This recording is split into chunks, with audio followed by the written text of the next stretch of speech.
LDF സ്ഥാനാർത്ഥി V Abdurahman SDP-യുടെ vote സ്വീകരിക്കുമോ എന്ന ചോദ്യത്തിന് വ്യക്തമായ മറുപടി നൽകാതെ LDF നേതൃത്വം.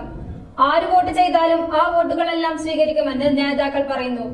SDP വർഗീയ പാർട്ടിയാണോ എന്ന ചോദ്യത്തിനും നേതാക്കൾ വ്യക്തമായ ഉത്തരം നൽകിയില്ല. അത് ഇടതുപക്ഷ ജനാധിപത്യ മുന്നണി നേതാക്കന്മാർ വളരെ കൃത്യമായിട്ട് പറഞ്ഞിട്ടുണ്ട്.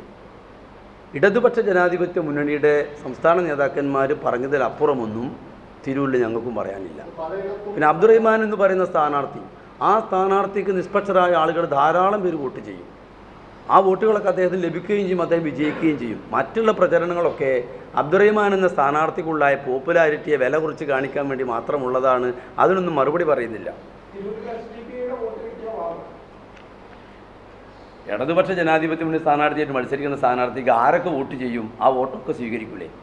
ശരി,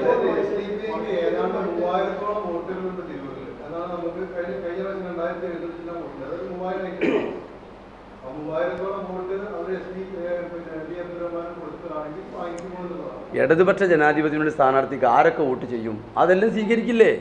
അതൊക്കെ ഓരോ രാഷ്ട്രീയ പ്രസ്ഥാനങ്ങൾ അവരെ തീരുമാനം അവരെടുക്കുന്നു. ആർക്ക് വേണം വോട്ട് ചെയ്യാലോ? അതൊന്നും ഒരിക്കലും നമുക്ക് പ്രവചിക്കാൻ പറ്റുന്ന കാര്യങ്ങളല്ല. ഇപ്പോൾ ലീഗുകാർ തന്നെ, എല്ലാ ലീഗുകാരും ഇത്തവണ ലീഗിന് വോട്ട് ചെയ്യുമോ? എല്ലാ ലീഗുകാരും ഇത്തവണ ലീഗിന് വോട്ട് ചെയ്തോളണമെന്നില്ല. ലീഗിൻ്റെ നല്ലൊരു പങ്ക് ആളുകൾ ലീഗിനെതിരാണ്.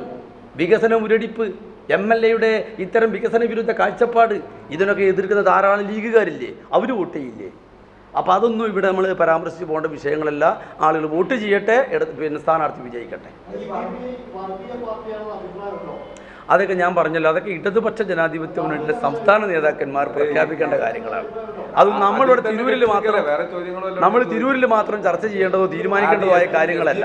ബന്ധപ്പെട്ട കാര്യങ്ങൾക്ക് ഇപ്പോൾ മറുപടി പറഞ്ഞു കഴിഞ്ഞു. Bridal Craft, The Wedding Mall, Pan Bazaar, Tirur.